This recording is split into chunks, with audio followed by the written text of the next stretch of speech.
Hi guys, welcome back to the channel the coders TV. तो आज की video में हम लोग बात करने वाले हैं लिस्ट इंटरफेस के ऊपर।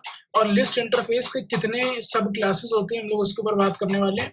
अब जैसे कि लिस्ट इंटरफेस में हमारी सबसे पहली क्लास होती है वो होती है एरे लिस्ट क्लास होती है। ठीक है, तो हम लोग उसके बारे में बात करेंगे और उसके अंदर के सारे इंपॉर्टेंट मेथड्स देखेंगे कि वो सारे मेथड्स कैसे यूज करे जाते हैं और एरे लिस्ट बेसिकली क्या होती है। इसके पहले वीडियो में हम लोगों ने समझा था कलेक्शन की हायरार्की के ऊपर और ये समझा था कि कलेक्शन इंटरफेस क्या होता है। आई होप वो वीडियो पसंद आई होगी। अब इस वीडियो में हम लोग बात करने वाले हैं कि लिस्ट इंटरफेस क्या होता है। ठीक है, तो देखो ये जो हमारी है कलेक्शन की कुछ हायरार्की है ये वाली हमारी। ठीक है, तो हमारी हायरार्की क्या है कलेक्शन की कि सबसे पहले हमारे पास यहाँ पर आता है कलेक्शन फ्रेमवर्क, कलेक्शन इंटरफेस। ठीक है, अब कलेक्शन इंटरफेस के बाद यहाँ पर फिर उसके बाद हमारे पास आता है, तो देखो यहाँ पर सबसे पहले हमारे पास आता है कलेक्शन इंटरफेस। अब कलेक्शन इंटरफेस की सबसे पहले यहाँ पर होता है चाइल्ड क्लास, चाइल्ड इंटरफेस होता है लिस्ट इंटरफेस। ठीक है, इसके पहले होते तो और हैं। देखो कलेक्शन की अगर हायरार्की देखोगे तो यहाँ पर सबसे पहले क्या होता है, यहाँ पर कलेक्शन की हायरार्की अगर देखोगे तो ये है। अब कलेक्शन की हायरार्की में सबसे पहले क्या आता है, उसका सब interface child interface list interface आता है। फिर इसके बाद सेट इंटरफेस आता है और क्यू इंटरफेस आता है, जो कि कलेक्शन की चाइल्ड इंटरफेस होते हैं। अब इसके बाद हम लोग बात करने वाले हैं इसमें लिस्ट इंटरफेस के बारे में। ठीक है, तो अब अगर लिस्ट इंटरफेस की बात करें तो it is a child interface of collection interface. ठीक है, तो लिस्ट इंटरफेस क्या होता है, चाइल्ड इंटरफेस होता है कलेक्शन इंटरफेस का। And if we want to represent a group of individual objects as a single entity where duplicates are allowed and insertion order is preserved, then we should go for list। ठीक है, तो list basically जो हमारी होती है, list का feature क्या होता है, देखो अब ये जो हमारी लिस्ट है, ये देखो अब ये जो हमारी लिस्ट है, इस लिस्ट का फीचर क्या होता है कि डुप्लीकेट्स अलाउड होते हैं।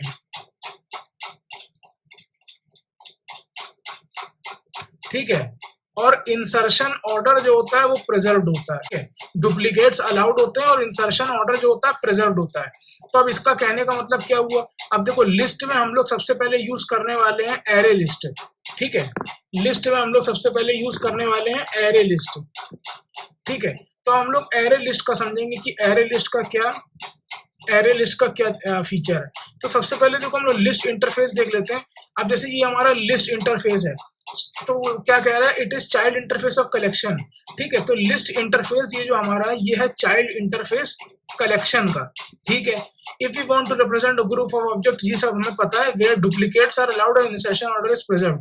तो लिस्ट को हमें तब यूज करना चाहिए जहां पर अगर हमारी रिक्वायरमेंट कुछ ऐसी है जिसमें डुप्लीकेट्स अलाउड हो सकते हैं लेकिन इंसर्शन ऑर्डर हमें प्रिजर्व रखना है। मतलब जिस ऑर्डर में हम इंसर्ट कर रहे हैं एलिमेंट्स लिस्ट में, उसी ऑर्डर में वो दिखना चाहिए।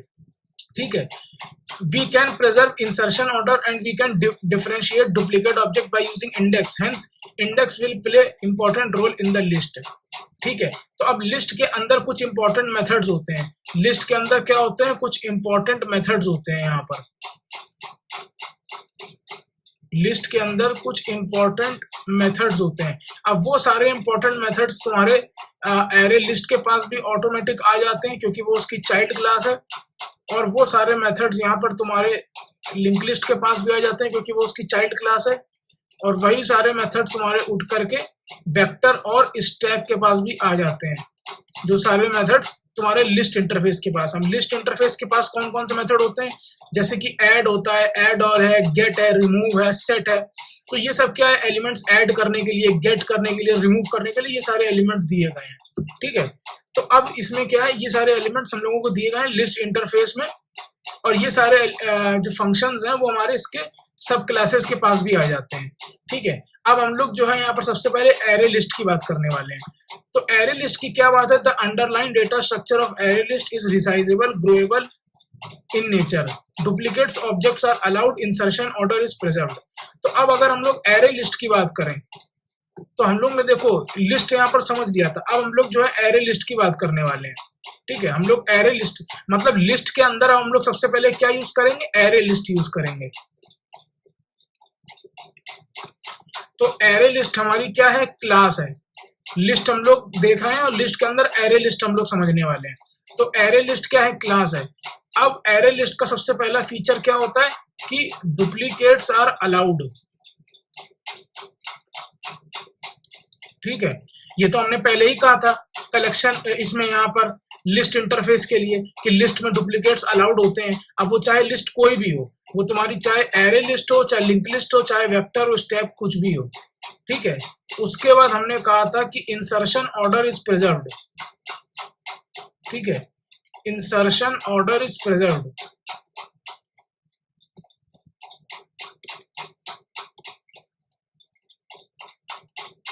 मतलब जिस ऑर्डर में हम लोग एलिमेंट्स को ऐड कर रहे हैं, मतलब हमने अगर पहले 10 ऐड किया, 20 ऐड किया, फिर 30 ऐड किया, तो इसी ऑर्डर में ये एलिमेंट्स प्रिंट भी होंगे। ठीक है, तो ये कहने का मतलब है इंसर्शन ऑर्डर इज प्रिजर्व्ड। अब ये चीज हमने देखो लिस्ट के बारे में भी बोली थी कि लिस्ट इंटरफेस जो होता है वो इंसर्शन ऑर्डर प्रिजर्व करता है। तो अब उसकी चाइल्ड क्लासेस भी जो हैं, array list, link list, vector, वो भी सब इंसर्शन ऑर्डर प्रिजर्व करेंगी। तो ये तुम्हारा लिंक एरे लिस्ट का सेकंड फीचर है। उसके बाद हेट्रोजीनियस एलिमेंट्स आर अलाउड। ठीक है, तो अब एरे लिस्ट में क्या होता है कि हेट्रोजीनियस एलिमेंट्स आर अलाउड।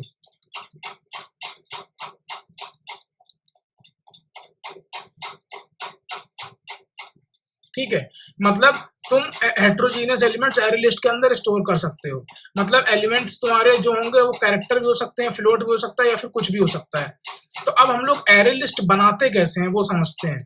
तो देखो, हम एरे लिस्ट हम लोग इस तरीके से बनाते हैं। एरे लिस्ट तुम्हारी एक क्लास है, तो हमने लिखा array list L equals to new array list. Array list L equals to new array list, इस तरीके से। ठीक है, और एरे लिस्ट की इनिशियल कैपेसिटी क्या होती है? इनिशियल कैपेसिटी इसकी 10 होती है। ठीक है, इनिशियल कैपेसिटी इसकी क्या है? 10 है। मतलब एरे लिस्ट के अंदर लेट सपोज तुमने अगर 10 एलिमेंट्स स्टोर कर दिए, जैसे कि मान लो एरे लिस्ट के अंदर तुमने स्टोर करा 1। ठीक है, ऐसे करते करते एरे लिस्ट के अंदर तुमने जो है 10 एलिमेंट्स स्टोर कर दिए। al.add इस तरीके से फंक्शन यू का यूज करके तुमने 10 एलिमेंट्स स्टोर कर दिए। अब इसके बाद जैसे ही तुम इसके अंदर 11th एलिमेंट स्टोर करोगे, तो क्या होगा, इसका साइज चेंज हो जाएगा ऑटोमेटिकली। ठीक है, इसीलिए हम लोग कहते हैं ये क्या, array lists are growable in nature, या फिर ये कह सकते हैं collections are growable in nature. ठीक है, तो अब देखो जैसे ही इसका साइज 11 हुआ, बाय डिफॉल्ट एरे लिस्ट का साइज क्या होता है? हमने देखा था कि बाय डिफॉल्ट एरे लिस्ट का साइज 10 होता है। ठीक है, जैसे ही हमने 11th एलिमेंट स्टोर किया तो इसका साइज चेंज हो जाएगा। तो इसका नया साइज क्या हो जाएगा? देखो, नया साइज इसका क्या हो जाता है? Current capacity into 3/2 plus 1। तो करंट कैपेसिटी क्या है? Into 3/2 plus 1। ठीक है, 10 इंटू 3/2 मतलब 30/2 प्लस 1, 16 इसका साइज हो जाएगा।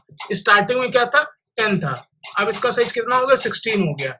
इसी तरीके से एरे लिस्ट के यहाँ पर कुछ और मल्टीपल कंस्ट्रक्टर होते हैं जिसको हम यूज कर सकते हैं। ठीक है, अब एरे लिस्ट का लेट सपोज तुम लोगों को एक प्रोग्राम बना के दिखाते हैं।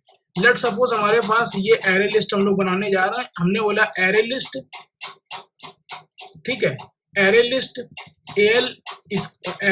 L equals to new array list. हमने बोला इसका अभी साइज क्या है स्टार्टिंग में? al.size। इसका साइज क्या है स्टार्टिंग में? तो इसका साइज हमें दिखेगा स्टार्टिंग में, इसका साइज होगा 10। अच्छा ठीक है, अभी हमने इसका यहाँ पर एलिमेंट्स डाले नहीं है, सॉरी, al.capacity चेक करना है हमें। ठीक है, तो यहाँ पर देखो सबसे पहले क्या है, देखो अभी क्या होगा, सबसे पहले यहाँ पर हमने डाला al.add, हमने डाला 1, उसके बाद हमने डाला यहाँ पर 2, ठीक है, उसके बाद हमने डाला यहाँ पर 3, उसके बाद डाला 4, फिर डाला 5, फिर डाला 6, हमने फिर डाला 7, फिर हमने डाला 8, फिर हमने डाला 9 और फिर हमने डाला 10। तो इस केस में अभी अगर हम एरे लिस्ट को प्रिंट करेंगे ये देखो यहाँ पर आउटपुट क्या आ रहा है 1 2 3 4 5 6 7 8 9 10, मतलब इंसर्शन ऑर्डर देखो प्रिजर्व्ड है, जिस ऑर्डर में डालना उसी ऑर्डर में डाल आ रहा है एलिमेंट। अगर हमने लेट सपोज 3 को 30 कर दिया तो यहाँ पर भी 30 हो गया, ठीक है। अब हमने यहाँ पर एक चीज और कही थी कि डुप्लीकेट्स अलाउड होते हैं।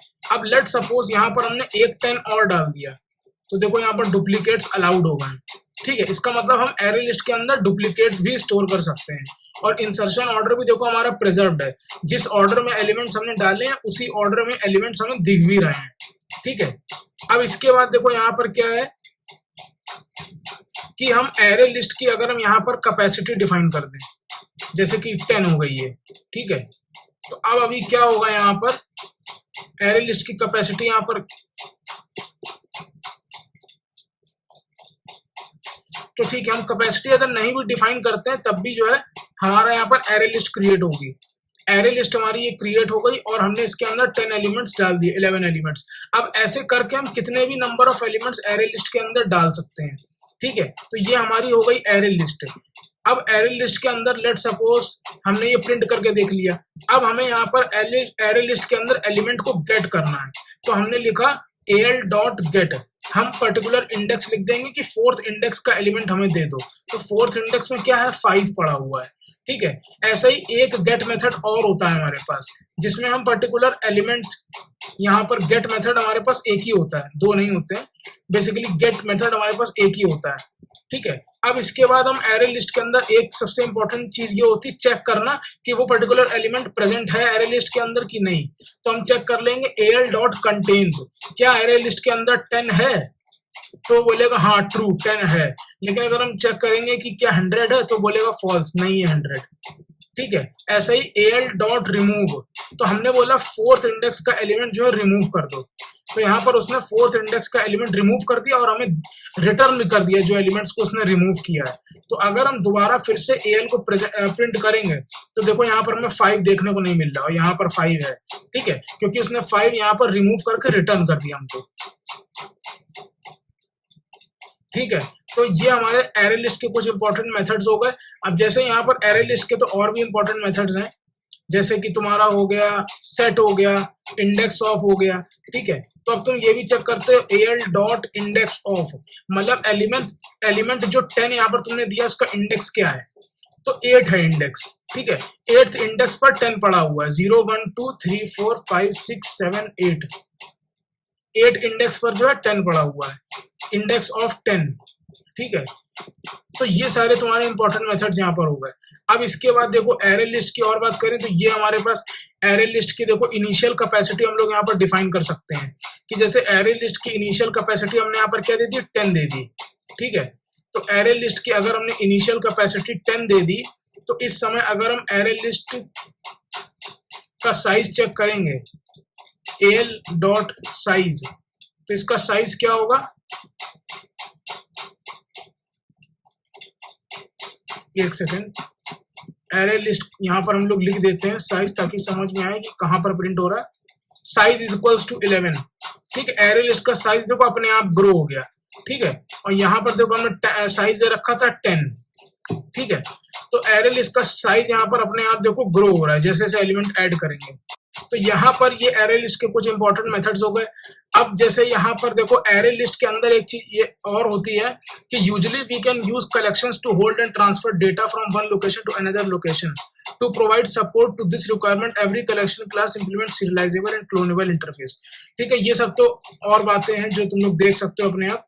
अब यहाँ पर क्या है कि सब एरे लिस्ट के अंदर हम लोग नल भी स्टोर कर सकते हैं, ठीक है। तो एरे लिस्ट के अंदर अगर हम लोग नल स्टोर करेंगे तो वो भी स्टोर हो जाएगा, मतलब array list can take null object also. तो देखो यहाँ पर एरे लिस्ट के अंदर नल आ गया, ठीक है। तो एरे लिस्ट देखो बहुत सिंपल सा है, बिल्कुल जस्ट लाइक एन एरे ही है, और बस तुम इसके अंदर सिंपली एलिमेंट्स ऐड कर सकते हो, कितने भी नंबर ऑफ एलिमेंट्स को ऐड कर दो यहाँ पर, और तुम एलिमेंट्स को गेट कर सकते हो, कंटेन्स चेक कर सकते हो कि वो एलिमेंट है कि नहीं है। इसके अलावा और भी बहुत सारे मेथड हैं, ensure capacity, increase the capacity of this array list instance if necessary to ensure, तो ये तुम्हारा इक्वल्स है। तो इस तरीके से यहाँ पर एरे लिस्ट इज एम्प्टी, क्या एरे लिस्ट एम्प्टी है कि नहीं है, तो तुम ये भी देख सकते हो, ठीक है। मतलब al dot is empty, array list empty है कि नहीं है, फॉल्स, एरे लिस्ट एम्प्टी नहीं है अभी, ठीक है। अब हम मान लो एरे लिस्ट को क्लियर करना हो तो हमने लिख दिया एल डॉट क्लियर, ठीक है। तो एल डॉट हमने क्लियर लिख दिया यहाँ पर, एल डॉट क्लियर लिख दिया यहाँ पर। तो अभी देखो एरे लिस्ट ये ट्रू आ गया, क्यों? क्योंकि तुमने एरे लिस्ट को जो है क्लियर कर दिया, सारे एलिमेंट्स डिलीट हो गए। तो उसने बोला कि एल डॉट इज एम्प्टी, मतलब ये ट्रू दिखा रहा है, मतलब अब एलिमेंट्स तुम्हारे इसके अंदर कोई भी नहीं है, ठीक है। तो ये तुम्हारे सारे एरे लिस्ट कंप्लीट हो गई। अब एरे लिस्ट के बाद हम लोग देखेंगे लिंक लिस्ट। आई होप ये एरे लिस्ट समझ में आया हो। अगर एरे लिस्ट समझ में आया हो और ये समझ में आया हो कि किस तरीके से कलेक्शन की हायरार्की है, और यहाँ पर हमने कलेक्शन इंटरफेस देखा, और उसके बाद ये देखा कि कलेक्शन इंटरफेस का एक सब इंटरफेस होता है जो कि होता है लिस्ट इंटरफेस, ठीक है। और लिस्ट इंटरफेस का एक चाइल्ड क्लास होती है एरे लिस्ट, जो कि हम लोगों ने इस वीडियो में कवर कर लिया। अब नेक्स्ट वीडियो में हम लोग बात करेंगे लिंक लिस्ट के ऊपर और फिर वेक्टर के ऊपर। आई होप ये वीडियो पसंद आई होगी। अगर वीडियो पसंद आई तो प्लीज कमेंट सेक्शन में कमेंट करके बताना कि वीडियो कैसी लगी। मिलते हैं नेक्स्ट वीडियो में। Till then keep learning. Shubham Nigam signing.